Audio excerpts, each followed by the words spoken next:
Hello again, everybody. This is Derek from ScreamingAirSoft.com, and today we're doing another gun review. This review is of the KWA M4S system. This KWA is pretty awesome. Let's talk about the aesthetics of the gun first, and then I'll show you what you get in the box, and we'll do some trials with it. At first glance, I wasn't impressed with it, okay? Being honest with you. It's a KWA. I hear great things about KWA internals, okay? Haven't heard a whole lot about KWA externals so much, but let me tell you why I wasn't impressed. Everything on it seems to be just a little loose, okay? But all that took was me breaking out my little trusty SIG Arms screwdriver right here, and I just tightened up some of the screws that it came loose, and now the gun is awesome. You know, I don't have any problems with it. It was just my initial looking at it was like, wow, this thing's kind of rickety. But then when I tightened everything up, no problems. It's awesome. I do want to point out, we'll start from the front, we'll work our way to the back. It does come with a full metal flash hider. This is full metal. It was just painted orange on the tip, and you know, that can be adjusted. You know, it's a full metal. It's got the Allen wrench hole right there, so if you wanted to unscrew this, you certainly could and replace it with a suppressor or a different type of flash suppressor, or you can just repaint that or whatever you wanted to do. But remember, guys, keep it orange if you're playing out in the public, you know, on your personal private property. So be sure to keep it orange, okay? Now, when you're working our way back, you got the front sight post. Now, luckily, I've had the experience of reviewing two other M4S systems. I reviewed the JG and I reviewed the A&K M4S, and this is my third M4S that I've reviewed. Okay, so I'm kind of taking those two and comparing it to this one, and we'll see what we get. This has a front sight post, which is pretty awesome. Now, the front sight post is actually a square post. I know you probably can't see that or anything. It's not rounded, it's actually squared. Now, when you take your front sight adapter, which it actually does come with, I'll get to what it comes in the box in a minute, but it does come with a front sight adapter. You can just put it down inside there, turn it to adjust. You'll notice that there is a notch taken out of the top of the front sight post cover so that you can put the tool in there and make those adjustments. And then we've got the actual S system, which is basically the rail system that goes on a standard M4. This rail system right here appears to be, the battery compartment appears to be slightly larger than the JG or the A&K. It also doesn't, you know, pop these two screws and the thing swing down. Like, it doesn't have the front two screws through here. The way this one works is you pop these two screws and it slides right off, okay? All right, now it already has the bottom rail, the two side rails. Now, they're short rails on the sides, okay? And it has your sling swivel right here. Now, the sling swivel just screws into this, okay? You can actually unscrew that if you are left-handed or prefer it to be on the right side. You can screw it right into there. So this sling swivel is ambidextrous. It'll go to either side. And it also has a full top rail. That full top rail goes all the way down. Working our way back a little bit, the top rail that is over the receiver is actually numbered 1, 3, 5, 7, 9, 11, 13, 15, and then it stops. These are not numbered. Okay, so if you need to remember where you put your scope or whatever, that'll help you out. Okay, and staying on the top, right there is the rear sight post. It's just like the other ones. You just put a little bit of downward pressure on it, maybe with your thumb, and then you pull this lever back. That lever is the retaining lever, and then you let the spring pull it up. It has both the peep and the open sights right there. Now, when you adjust it left and right, it's a smaller knob than what I'm used to. I'm used to like the big, huge M4 knob, but that's a smaller knob, which is perfectly fine. There is right there, there's a little Allen screw right in there that once you get your left and right windage set, you can tighten that up, and then your windage will never fall off center. Okay, so it's kind of like a locking screw. You have your charging handle. Your charging handle will open the rear, the dust cover, allowing you to get to your Hopup. The Hopup is a plastic wheeled Hopup. It appears to be a very sturdy plastic Hopup. The gearbox appears to be steel. It doesn't look so much like pot metal. Okay, working our way back, we have a safe fire and full auto. It is kind of stiff the way you would prefer it to be. You don't want it to be loose. It is not ambidextrous. There is a plate on the far side. It's locked in on semi. This does not move when you adjust this.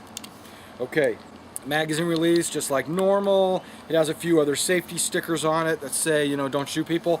And then, of course, if you look right there, it has the KWA trademark, and it says KM4A1, caliber 6mm, serial number, blah, blah, blah. Manufactured in Taiwan. Motor has it looks like a fake vented motor cover. It's not, it's vented, but those are not air holes that go in to where your motor is, so no air is escaping through there. That also means there's no dirt getting inside. If you're ever laying in the dirt and you put your pistol grip into the mud or something, that will keep motor out of your motor, which will ruin your motor. Okay, it does come with a left or right single point sling mount, and this single point sling mount seems to be extremely sturdy. It's like extra thick. Very impressed with that. Moving back, the buffer tube and the stock, okay, it is numbered. You know how your LE stocks have the hole in the top? Well, that is so that you can see the various positions on your stock. Like that is position 0, 1, 2, 3, 4, 5. Okay, so 0 through 5, that's 6 position stock. It has a fake forward assist. It does have the A1s had the brass deflector. It does show the brass deflector there. Okay, anything else? That's pretty it. That's pretty much it. It's pretty. Oh, it does have a rear sling mount, like for normal sling attachments. But the way I carry my M4, I don't have an M4S anymore. But the way I carry my M4 is I do use the front sling swivel on the left side, and I use the right single point sling mount to make it a 2-point sling, right? And I carry it just like that. Having the sling on the right side laying across, so when my gun's against my body like this, having the sling attached here laying across my body, it actually holds it in because it's actually laying on top of the stock. Okay, if that makes sense. So it's attached here, it goes over, and then when it comes under my arm, it's going into the sling swivel right there. Let me just pull it up. Okay. Is there anything else I need to talk to you about this gun? Okay, well, let's open up the battery compartment and start this. No, let's open the battery compartment, and then I'll tell you what's in the box. There are 2 pins here. These are little screws. You'll notice that one came out real easy. All you have to do is push it in slightly, turn it 180 degrees, and it will pop out. It's spring loaded. There is a beveled edge to that screw. The one that's on the left, well, maybe it's not the way it is on the other 2, but on this one, the one on the left, when it faces to the rear, it unlocks. Okay, and when you push it in and you turn it all the way around, it locks into place. Okay, and on this one it shows like a little lock that's open, you know, so to remind you to turn it to the rear. But the problem is, on the opposite side, I was having difficulties because I was turning it to the rear and it wasn't unlocking. Well, on the opposite side, it's probably the same pin. They put it on that side, so it just needs to face to the right as you're looking at it. So I turn it around. Sometimes you might need some assistance to turn it around, and then it pops right out. I don't know if you can see these 2 little screws popped out. And then that allows this to just come off completely. You can see these 2 little screws, one right there, and that's how you, where are they at? Okay, this is how you push them in and twist them to lock this lower battery cover / handguard into place. Okay, that exposes your battery compartment, okay, where your wires are to plug in your battery. All right, now inside the battery compartment, you know, you got your Tamiya connector, of course. That's a standard connector. You can pull these wires out fairly easily. And they have, for some reason, there's 2 different types of connectors here to connect the battery wires to the gearbox wires. That way you can unplug them okay, and feed them through the receiver when you take the upper and lower receiver off to easily work on it. I do like guns that have these additional connectors here, but I feel that because it's not a straight wire, it might affect your rate of fire if you don't have a good connection. So just ensure that that's a good connection, push them back up in there, out of the way, everything's fine. You'll notice that this is a very deep well for your battery. You can put all kinds of crazy large batteries in there. This gun is already set up to be used with your Lipo. Okay, so if you are a Lipo user and you want to use your Lipo on this gun, they encourage it. It says that it's ready for your Lipo at any time you're ready. It does say do not use anything stronger than an 11.1 because they probably have a motor in there that's rated for 12 volts. Most airsoft companies have most airsoft motors are rated for 12 volts. If you start throwing in motors that are 12.8 or whatever, and you're cranking up the voltage on your motor, you're going to burn it up. Okay, that's just the way it is. If you want to improve your rate of fire, do something other than increase your motor your voltage. Try short stroking or Swiss cheesing. Okay, let's see what you get in the box. Alright guys, you've recognized this box. This is the KWA Engineered Outperform box.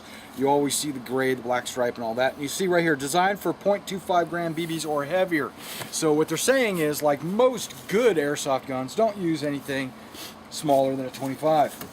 Alright, now it comes with some paperwork. I wanted you to see that it does have a warranty. It has a warranty right here. It has a 45-day warranty. That's a pretty long time. It's like a month and a half. If anything malfunctions on your gun within a month and a half, all you have to do is contact KWA and they will take care of you. It also says it's an AEG that's ready for a Lipo when you are, and it talks about all the Lipo junk. Then it has like a warranty registration card that you just place a stamp on and mail it in. And then it has a fairly long manual. This manual's got to be like 1,000,000 pages long. No, I'm kidding. But it's got some length to it. It talks about wear and eye protection, safety stuff, warranty, how you take care of your warranty, specifications. Now this says that it is a second-gen gearbox and that it is full metal alloy top, receiver, lower receiver, 6-position stack, da da da da. It also says that it fires anywhere between 390 and 410 feet per second with 25s. That's 1.5 joules. But it has a 350 round magazine, high cap, of course, magazine. It comes with a cleaning rod, which is right down underside there. Comes with a couple of Allen wrenches, and I use those to tighten up all your little loose items. Also, to get into your receiver, you have to use those Allen wrenches to get into the upper and lower receiver. It says it's using the 9mm ball bearing bushings. It says a break-in period is approximately 2,000 BBs. Once you fire approximately 2,000 BBs, then your gun should work consistently the same after that. In the initial break-in period, your spring and your gears and your piston, everything's not actually seated just right, or it's just straight from the manufacturer, so you got to break it in. Complaint I have about this manual is it is for the KM4A1 and the KM4CQB only. It's not for the S system. So, but the internals and everything else should be the same. It just doesn't talk about this rail system that's added on. Alright, what else do you get? Well, you get an awesome little KWA sticker. You get the front sight post adjustment tool, and you get a dust cover for your barrel. And that's it. There's one piece or two pieces that you don't get that you probably will need. You will need a battery, and you will probably need a battery charger. So go ahead, and if you decide to buy this gun, make sure you get yourself a battery charger, and why not just go ahead and get yourself a Lipo, because this thing's ready for it. Alright, now I'm going to load up some BBs, and we're going to chrono this thing with some 25s, and then we're going to shoot it at a target. And you might like the target. Alright guys, I've loaded up some 25s, some Matrix 25s. I also have a 9.6 volt 2300, no it's not, yeah, it's 2300 milliamp battery plugged into this KWA, and we're going to go ahead and do an FPS test. 353. Remember, this is with 25s.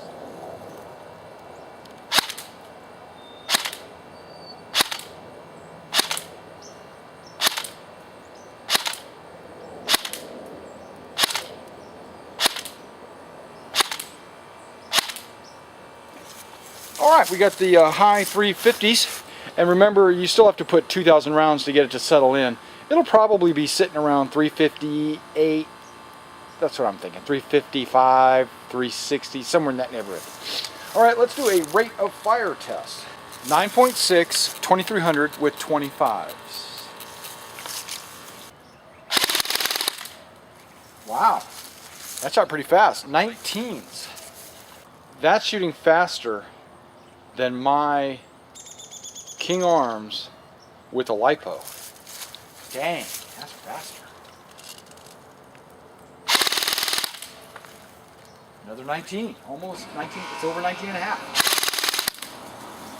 All right, 19.5, 356. That's probably the performance you're gonna receive out of your KWA M4S. All right, let's shoot some targets and let's see how accurate this thing is. Alright guys, I got my target set out at about 100 feet right now. I'm going to be shooting at 100 feet with 25s.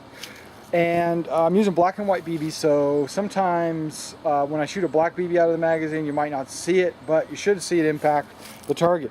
Now downrange, what we do is we have Boneyard Bill. I've got Boneyard Bill down there. That's who we're going to be shooting at today, using the iron sights.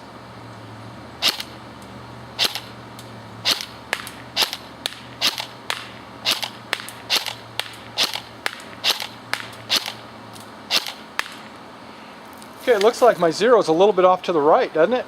I mean, you can see that better than I can. But it's luckily it's high vis, so I can see I'm shooting him in the armpit, the left armpit. Right, from the way we're looking at him. Whew, good shot. I need to get him in the head, though.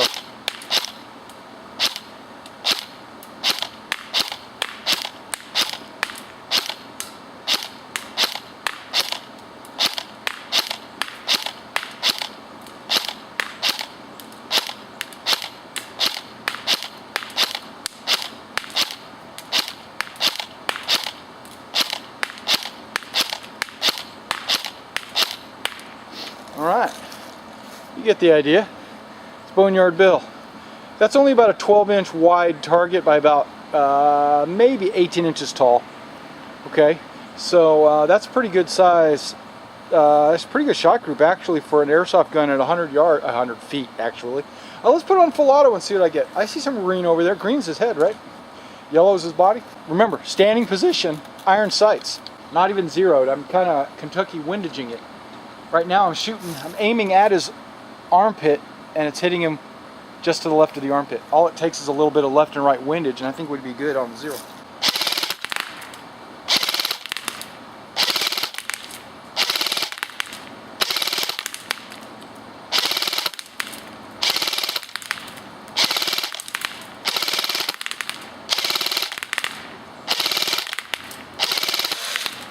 Okay, and there's my magazine spun up. Alright, so you got a pretty good idea of the accuracy. Look at that thing, it's glowing. Okay. And alright, well that was the review of the KWA M4S. This is a pretty awesome gun. You saw that it has a really high rate of fire with a 9.6. It also has about a 350 FPS. It's really accurate at 100 feet. I was hitting the target almost every time. All I needed to do is maybe adjust this windage just a little bit and I'd hit the target. Highly recommended gun. I would get this, and you can get this at ScreamingEagleAirsoft.com. And remember guys, whenever you're on the airsoft field, play safe.